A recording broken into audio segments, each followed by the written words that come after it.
Okay, ನೋಡಿದ್ರಿ BSP Bahujan Samaj ಪಾರ್ಟಿಯ ಅನೇಕರು ಅಲ್ಲಿ ಹೋರಾಟದಲ್ಲಿ ಪಾಲ್ಗೊಂಡಿದ್ದಾರೆ. ಅಲ್ಲಿ ಕಾಂಶಿರಾಮ್ ಅವರ ಫೋಟೋ ಕೂಡ ಕಾಣ್ತಾ ಇದೆ, ಅಂಬೇಡ್ಕರ್ ಅವರ ಫೋಟೋ ಕೂಡ ಕಾಣ್ತಾ ಇದೆ. ಅದರ ಹೊರತಾಗಿ ಕೂಡ ಇನ್ನಿತರು ಅನೇಕರು ಬಂದಿದ್ದಾರೆ. ಒಟ್ಟಾರೆ ಪ್ರತಿಭಟನೆ ಆಗಬೇಕು. ಅಲ್ಲಿ ನಾನು ಪಾರ್ಟಿಯನ್ನೇ ಹೇಳ್ತಿಲ್ಲ, ಆ ಪಾರ್ಟಿ ಈ ಪಾರ್ಟಿ ನನಗೆ ಅಲ್ಲಿ ಅವಶ್ಯಕತೆ ಇಲ್ಲ. ಆಮೇಲೆ ಅಲ್ಲೊಬ್ರು ಹೇಳಿದ್ರು ಬುಡಕಟ್ಟು ಜನರ ಮೇಲೆ ಮತ್ತು ದಲಿತರ ಮೇಲೆ ದಬ್ಬಾಳಿಕೆ ರೀತಿಯಲ್ಲಿ ಮಾಡ್ತಾ ಇದ್ದಾರೆ ಅಂತೇಳಿ. ಬುಡಕಟ್ಟು ಇರಬಹುದು, ದಲಿತರಿರಬಹುದು, ಅವರ ವಿಚಾರಕ್ಕೆ ಸಂಬಂಧಪಟ್ಟ ಹಾಗೆ ನಾನು ಅನೇಕ ಬಾರಿ ಧ್ವನಿ ಇರ್ತೇನೆ. ಇಲ್ಲಿ ದಲಿತರು ಬುಡಕಟ್ಟು ಅಂತ ಬರೋದಿಲ್ಲ ನನ್ನ ಪ್ರಕಾರ. ಕಸ ಎಲ್ಲೂ ಹಾಕೋಂಗಿಲ್ಲ, ಕೇವಲ ದಲಿತರ ಬುಡಕಟ್ಟರು ಅಂತಲ್ಲ. ಅವನು ಯಾವನೇ ಆಗಿರಲಿ, ಒಳ್ಳೆ ಅವನ ಜಾಗದಲ್ಲಿ ಇಲ್ಲ.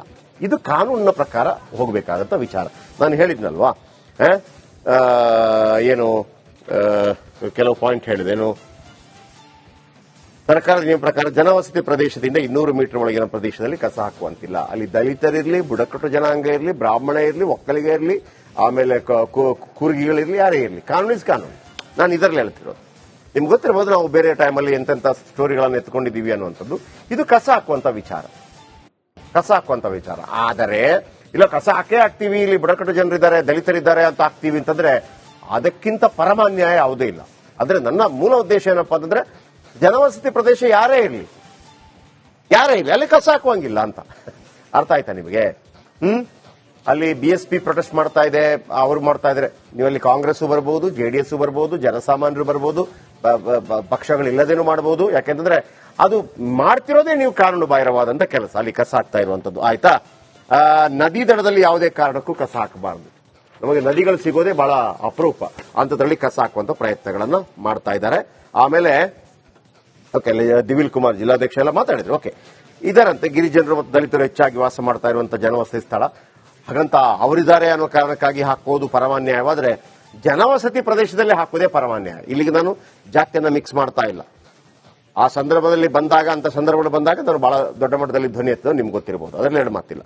ಇಲ್ಲಿ ಏನಪ್ಪಾ ಅಂತಂದ್ರೆ, ಅಲ್ಲಿ ಹಿಂದೂಗಳೇ ಇರಲಿ, ಮುಸಲ್ಮಾನರೇ ಇರಲಿ, ಕ್ರಿಶ್ಚಿಯನ್ರೇ ಇರಲಿ, ಆಮೇಲೆ ಜಾತಿಯ ಮೇಲೆ ಕೆಳಗೆ ಇದೆಯಲ್ಲ, ಬ್ರಾಹ್ಮಣರೇ ಇರಲಿ, ಒಕ್ಕಲಿಗರೇ ಇರಲಿ, ದಲಿತರೇ ಇರಲಿ, ಗಿರಿಜನರೇ ಇರಲಿ, ಹರಿಜನರೇ ಇರಲಿ, ಬುಡಕ ಪರಿಷ್ಠ ಪಂಗಡ ಪರಿಷ್ಠ ವರ್ಗ ಯಾವುದೇ ಇರಲಿ, ನಾನು ಅವರನ್ನ ಈ ಸಂದರ್ಭದಲ್ಲಿ ಅವರೊಬ್ರು ಮಾನವ, ಜನ ಅಂತ ಗುರುತಿಸ್ತೇನೆ. ಯಾವ ಜನ ವಸತಿ ಪ್ರದೇಶದಲ್ಲೂ ಕೂಡ ಆ ಕಸ ಹಾಕೊಂಡು ವಾಸನೆಯಲ್ಲಿ ಬದುಕೋಕ್ ಸಾಧ್ಯ ಇಲ್ಲ. ದಲಿತರಿಗೂ ಸಾಧ್ಯ ಇಲ್ಲ, ಬುಡಕಟ್ಟು ಜನಾಂಗದವರಿಗೂ ಸಾಧ್ಯ ಇಲ್ಲ, ಬ್ರಾಹ್ಮಣರಿಗೂ ಸಾಧ್ಯ, ಯಾರಿಗೂ ಸಾಧ್ಯ ಇಲ್ಲ. ಸೊ ಅದು ಆಮೇಲೆ ಅದಕ್ಕೆ ಆ ಕಾನೂನು, ನಮ್ಮ ಸಂವಿಧಾನದ ಕಾನೂನು ಇರೋದು ಎಲ್ಲರಿಗೂ ಒಂದೇ ಪ್ರಕಾರದಲ್ಲಿ. ಅಲ್ಲಿ ಅಷ್ಟು ಜನ ಬೇಡ ಅಂತ ಹೇಳ್ತಾ ಇದ್ದಾರೆ. ನಿಮ್ಗೆ ಅರ್ಥ ಆಯ್ತಲ್ಲ ನಾನು ಯಾವ ದಿಕ್ಕಿನಲ್ಲಿ ಮಾತಾಡ್ತಾ ಇದ್ದೇನೆ ಅಂತೇಳಿ. ಕಸ ಹಾಕಬೇಡಿ ಅಷ್ಟೇ, ಅದಕ್ಕೆ ಬೇರೆ ನೆಪ ಬೇಕಾಗಿಲ್ಲ. ಮತ್ತೆಲ್ಲ ಹಾಕೋದು? ಮಡಿಕೇರಿಯಲ್ಲಿ ಬೇಕಾದಷ್ಟು ಜಾಗ ಇದೆ ನನಗೆ ಗೊತ್ತಿರೋ ಪ್ರಕಾರ. ಉಳಿದ ಸಿಟಿ ಅಂದ್ರೆ ದೊಡ್ಡ ಇದ್ರ ತರ ಏನಲ್ಲ, ಎಲ್ಲಾದ್ರೂ ಒಂದ್ ಕಡೆ ಹಾಕಿ, ಆಮೇಲೆ ಕಾನೂನು ಪ್ರಕಾರವೇ ಮಾಡಿ ಅನ್ನುವಂಥದ್ದು ನಾನು ಎಲ್ಲರ ಗಮನಕ್ಕೆ ತರ್ತೀನಿ. ಪಾಪ ಯಾಕಂದ್ರೆ ಈ ಹಿಂದೆ ಕೂಡ ಎಲ್ಲೋ ಒಂದ್ ಕಡೆ ಕಸ ಹಾಕಿದ್ರು. ನನಗೊಬ್ರು ಪಾಪ ಯಾರೋ ವಾಟ್ಸಪ್ ಅಲ್ಲಿ ಈ ಹಿಂದೆ ಸ್ಟೋರಿ ಮಾಡಿದೆ, 2 ದಿನ ಸರ್ ಮತ್ತೆ ತೆಗಿಯಲ್ಲ ಅಂತ. ಆಮೇಲೆ ನಾನು ಅವ್ರಿಗೆ ಉಲ್ಟಾ ಮಾತಾಡಿದ್ದೆ, ಹೌದೇನ್ರಿ, ಏನ್ ನಿಮಗೆ ಮೀಡಿಯಾ ಬಂದೇ ಮಾಡ್ಬೇಕಾ ಕಸ?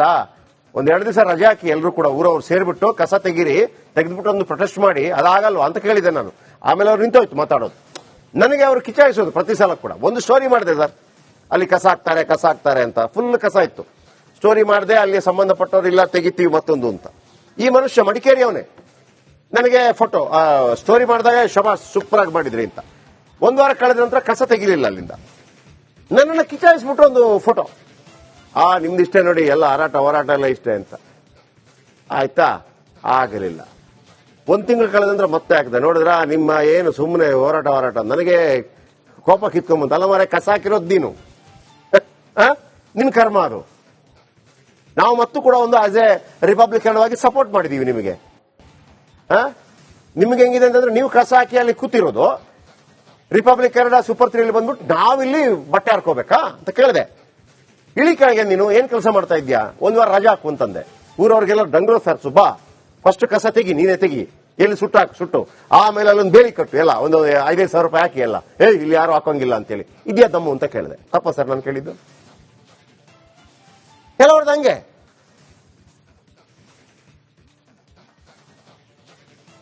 ಇವತ್ತು ಯಾವುದು ಆ ಬೊಲಗಳನ್ನ ಹಿಂಗೆ ಮೇಲೆ ಎತ್ತಿ ಅನ್ನೋ ಒಂದು ಸ್ಟ್ರೈಕ್ ಇದಾಗ್ತಿತ್ತಲ್ಲ, ನಾವು ಅದನ್ನು ತೀವ್ರವಾಗಿ ಖಂಡಿಸಿದ್ವಿ.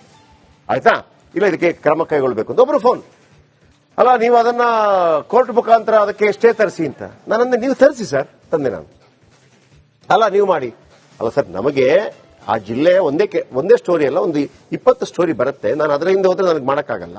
ನನ್ನ ಜವಾಬ್ದಾರಿ ಏನು ನಾನು ಮಾಡಿದ್ದೀನಿ, ನಿಮ್ಮ ಜವಾಬ್ದಾರಿ ನೀವು ಮಾಡಿ ಬೇಕಿದ್ರೆ ನಾನು ಕೇಳ್ಬಿಟ್ಟು ಅದಕ್ಕೊಂದು ಸ್ಟೇ ತರಿಸಿ ಅಂತ. ಪ್ರಾಬ್ಲಮ್ ಆಗೋದು ಇದು. ನೀವೇನಾದ್ರೂ ಏನೋ ಒಂದು ಹೆಲ್ಪ್ ಮಾಡೋಣ ಅಂತ ಬೆರಳು ತೋರ್ಸಕ್ ಹೋದ್ರೆ ನಿಮ್ಮ ಕೈ ನೀವು ಫುಲ್ ಅದನ್ನೇ ಮಾಡಬೇಕು. ಈ ಹಿಂದೆ ಕೂಡ ಒಂದು ಅಂತದ್ದೇ ಆಯ್ತು. ನಾನು ಹೇಳಿದ್ನಲ್ವ, ಪಾಪ ಒಂದು ಆ ಕೈ ಇಲ್ಲದ ಹುಡುಗ ಕರೆಂಟ್ ಶಾಕಿಂದ 25 ಲಕ್ಷದಿಂದ 68 ಲಕ್ಷ ಆಗಿ ಕೈ ಬಂತು. ಅದು ಬೇರೆ ವಿಚಾರ. ಕೈ ಬಂತು. ಅದು ಆಗ ಕುಮಾರಸ್ವಾಮಿ ಮಿನಿಸ್ಟರ್ ಆಗಿದ್ರು, ಇವರು ಪವರ್ ಮಿನಿಸ್ಟರ್ ಆಗಿದ್ರು. 25 ಲಕ್ಷ ನಾನು ಹಲೋ ಸಿಎಂ ಮಾಡಿದಾಗ 25 ಲಕ್ಷ ಬಿಡುಗಡೆ ಆಯಿತು. ಆನಂತರ 68 ಲಕ್ಷ ತನಕ ಹೋಯ್ತು. ಕೇರಳದಲ್ಲಿ ಯಾರ್ದೋ ಒಬ್ರದ್ದು ಡೆಡ್ ಬಾಡಿ ಅಂದ್ರೆ ತಕ್ಷಣ ಆಕ್ಸಿಡೆಂಟ್ ಅಲ್ಲಿ ತೀರ್ಕೊಂಡವರ ಕೈಯನ್ನು ಆಪರೇಷನ್ ಮಾಡಿ ತೆಗೆದು ಇವರಿಗೆ ಆಪರೇಷನ್ ಮಾಡಿ ಜೋಡಿಸಿ ರಾಯಚೂರಲ್ಲಿ ಅಂಬರೀಷ್ ಅಂತ ಹೇಳಿ ಅವನು ಸುಖ ಚೆನ್ನಾಗಿದ್ದಾನೆ, ಇಲ್ಲ ಅಂತಲ್ಲ, ಒಳ್ಳೇದಾಗಿರಲ್ಲ ಪಾಪ. ಮಜಾ ಕೇಳಿದ್ರ ಮಿಡ್ಲಲ್ಲಿ. ನಮ್ಮ ಹುಡುಗರಿಗೆ ಫೋನು, ಎಲ್ಲಾಗಿದೆ ಇಲ್ಲಿ ಊಟದ ವ್ಯವಸ್ಥೆ ಇಲ್ಲ, ಇಲ್ಲಿ ಲಾಡ್ಜಿಂಗ್ ವ್ಯವಸ್ಥೆ ಇಲ್ಲ ಅಂತ. ಹಣ ಅದಕ್ಕೆ ನಾವೇನ್ ಮಾಡ್ಲಿ? ಇದು ಕೇಳಿದ್ರು ನಮ್ಮ ಫ್ರೆಂಡ್ಗೆ.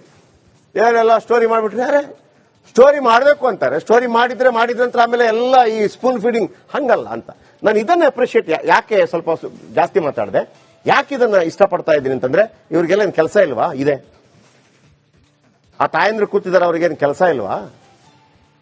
ಯಾವುದೇ ಪಾರ್ಟಿ ಆಗಿರಲಿ ಬಂದಿದ್ದಾರೆ ಯಾಕೆ? ಒಂದು ಕನ್ಸರ್ನ್ಗೆ. ಆ ಕನ್ಸರ್ನ್ಗಾಗಿ ನಾವು ಸಪೋರ್ಟ್ ಮಾಡ್ತಾ ಇದ್ದೀವಿ. ಬಂದಿದ್ದಾರೆ. ಕೇವಲ ಮಾಧ್ಯಮದ ಮೇಲೆ ಗೂಬೆ ಹಾಕಿ ಹೋಗ್ಬೇಡಿ. ಆ ಸ್ಟೋರಿ ಮಾಡ್ರಪ್ಪ, ಇದು ಏನು ಇಲ್ಲಿ ಚರಂಡಿ ನಿಂತೋಗಿದೆ ಸರ್, ಯಾವನು ಕೇಳಲ್ಲ ಅಂತೇಳಿ. ಹೌದಾ? ಯಾರು ಚರಂಡಿ ಹಾಳು ಮಾಡಿದ್ದು? ನೀವೇ ಅಲ್ವಾ? ಹೌದು. ಒಂದ್ಸಲ ನೀವೇ ತೆಗೀರಿ ಅಂತಂದೆ ನಾನು. ಒಂದ್ ಸಂಡೆ ಎಲ್ಲ ಊರವ್ರು ಸೇರಿ ತೆಗೀರಿ, ಆಮೇಲೆ ಅವ್ನಿಗೆ ಹೇಳಿ ಸಂಬಂಧಪಟ್ಟವನಿಗೆ. ಮಾಡಕ್ಕಾಗತ್ತ? ಇಲ್ಲ ಸರ್ ನೀವು ಸ್ಟೋರಿ ಮಾಡಿ, ಮಾಡಲ್ಲ ಅಂತಂದೆ. ಲಾಜಿಕ್ ಇದು. ಇಲ್ಲಿ ಜನ ಸೇರಿದ್ದಾರೆ, ಅವ್ರಿಗೆ ಗೊತ್ತು ಅವರೇ ಮಾಡಿರೋಂಥ ತಪ್ಪು, ಅವ್ರದೇ ಕಸ ಅಂತೇಳಿ. ಆದ್ರೆ ಅದಕ್ಕೊಂದು ಡಿಪ್ಲೊಮಸಿ ಇದೆ. ಹೆಂಗ್ ಮಾಡ್ಬೇಕು, ಏನ್ ಮಾಡ್ಬೇಕು ನೋಡಿ. ಎಲ್ಲರನ್ನು ತೋರಿಸ್ತಾ ಇದ್ದೀನಿ ನಾನು. ಮಾಲ್ದೆ ಗ್ರಾಮ ಪಂಚಾಯತ್ ಅಧ್ಯಕ್ಷರು, ಮಾಲತಿ ಮೇಡಮ್, ಇದಕ್ಕೆ ಒಂದು ವ್ಯವಸ್ಥೆ ಮಾಡಬೇಕು. ಬೇರೆ ಎಲ್ಲಾದ್ರೂ ಒಂದು ನನಗೆ ಇವ್ರ ಹತ್ರನೇ ಕೇಳ್ತೀನಿ. ಅಲ್ಲಿ ಚಂದ್ರಶೇಖರ್ ಮಲ್ದಾರೆ PDO. ಆಮೇಲೆ ಯಾರು ಮಾತಾಡ್ತಿರೋದು ಅದು ಓವರ್ ಆಗಿ ಮೇಲಿಂದ ಎಲ್ಲಿಂದ ಮೇಲಿಂದ ಬರಬೇಕು? ನರೇಂದ್ರ ಮೋದಿ ಫೋನ್ ಮಾಡ್ಬೇಕಾ? ನರೇಂದ್ರ ಮೋದಿ ಬರೋಂಗಿಲ್ಲ. ಅವ್ರು ಫೋನ್ ಮಾಡಿದ್ರೆ ಕೆಲಸ ಹೋಗುತ್ತೆ ನಿಮ್ದು. ಯಾಕಂದ್ರೆ ಅಲ್ಲಿ ನದಿ ಪಕ್ಕದಲ್ಲಿ ಹಾಕಿದಿರಿ. ಆಮೇಲೆ ಜನವಸತಿ ಪ್ರದೇಶದಲ್ಲಿ ಹಾಕೋಂಗಿಲ್ಲ. ಬೇಕಾ? ಮಾಡ್ಲಾ? ಮೇಲಿಂದ ಬರ್ಬೇಕಾ? ಟ್ರಾನ್ಸ್ಫರ್ ಬರ್ಬೇಕಾ? ಸಸ್ಪೆಂಡ್ ಬರ್ಬೇಕಾ? ಯಾವ್ದು ಬರ್ಬೇಕು ಹೇಳಿ? ಅನಂತ್ ಶಂಕರ್ ತಹಶೀಲ್ದಾರರು.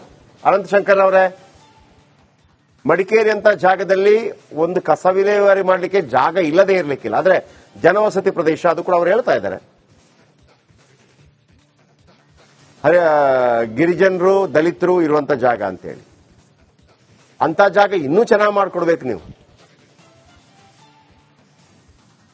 ಅಂಡ್ ವೆಂಕಟರಾಜು, ಜಿಲ್ಲಾಧಿಕಾರಿಗಳು ವೆಂಕಟರಾಜು ಅವರೇ, ಇದು ನಿಮ್ಮ ವಿಚಾರಕ್ಕೆ ಬರುವಂತದ್ದಲ್ಲ.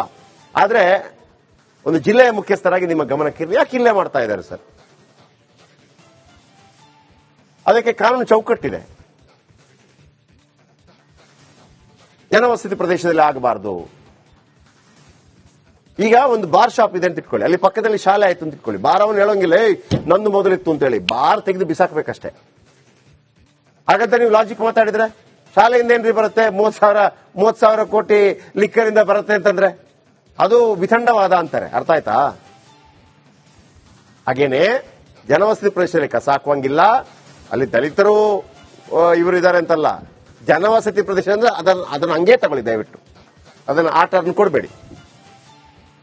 ಎಸ್ ಪೊನ್ನಣ್ಣ ಶಾಸಕರು, ಬೋಸರಾಜು ಜಿಲ್ಲಾ ಉಸ್ತುವಾರಿ ಸಚಿವರು, PSP ನೇತೃತ್ವದಲ್ಲಿ ಪ್ರತಿಭಟನೆ ಮಾಡ್ತಾ ಇದ್ದಾರೆ. Very good.